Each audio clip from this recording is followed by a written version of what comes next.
देहरादून नगर निगम के मेयर की सीट सामान्य होने के बाद भाजपा के वरिष्ठ नेता और पूर्व कार्यकारिणी सदस्य पृथ्वीराज चौहान के समर्थकों में भी खुशी की लहर है। उनके समर्थकों ने उनको मेयर पद का प्रत्याशी बनाए जाने की मांग की है। पृथ्वीराज चौहान जी की साफ सुथरी छवि और उत्तराखंड बोर्ड काउंसिल के अध्यक्ष और सचिव के पद पे कार्य करने का अनुभव, सामाजिक सक्रियता उनको मेयर के योग्य ठहराता है। दून वैली उद्योग व्यापार मंडल के संरक्षक के तौर पर भी उनकी सामाजिक पहचान है। भाजपा के वरिष्ठ नेता पृथ्वीराज चौहान मूल रूप से प्रतापनगर टिहरी के निवासी हैं। उनके पिता कोऑपरेटिव बैंक के अध्यक्ष रहे तथा जिला सहकारी बैंक टिहरी के संस्थापक सदस्य होने के साथ 2 बार अध्यक्ष बनकर जनसेवा की। उन्होंने छात्र जीवन से ही राजनीति शुरू कर दी थी, जिसके बाद उन्होंने कांग्रेस पार्टी की सदस्यता ग्रहण की।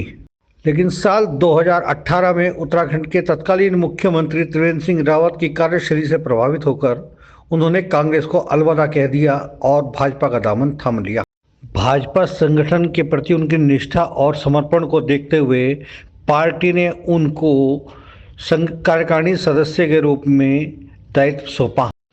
कार्यकारिणी सदस्य के रूप में पृथ्वीराज चौहान जी ने भाजपा को मजबूत करने का कार्य किया। उनकी छवि एक समाज सेवी और जनसेवक के रूप में उभर रही थी।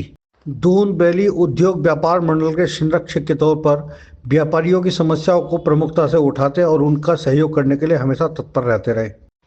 पृथ्वीराज चौहान के राजनीतिक व्यक्तित्व पर नजर डालें तो उन्होंने छात्र जीवन में हेमवती नंदन बहुगुणा का आशीर्वाद लेकर राजनीतिक जीवन की शुरुआत की और सक्रिय राजनीति में प्रवेश किया।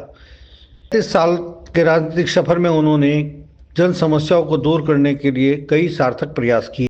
साल 1994 में उत्तराखंड आंदोलन के दौरान उन्होंने महती भूमिका अदा की और आंदोलनकारियों को जेल से छुड़ाने में निःशुल्क पैरवी की।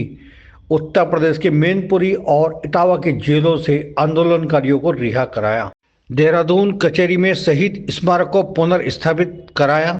दून वैली उद्योग व्यापार मंडल के संगठन का विस्तार करते हुए करीब 6000 सदस्यों को जोड़ा। साल 2018 में देहरादून नगर निगम चुनाव में भाजपा प्रत्याशी की जीत को सुनिश्चित करने में उन्होंने अपने रणनीतिक कौशल का लाभ दिया।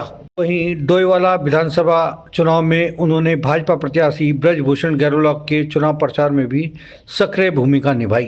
फिलहाल बात करें तो पृथ्वीराज चौहान जी के समर्थक उनको प्रत्याशी बनाए जाने की मांग कर रहे हैं।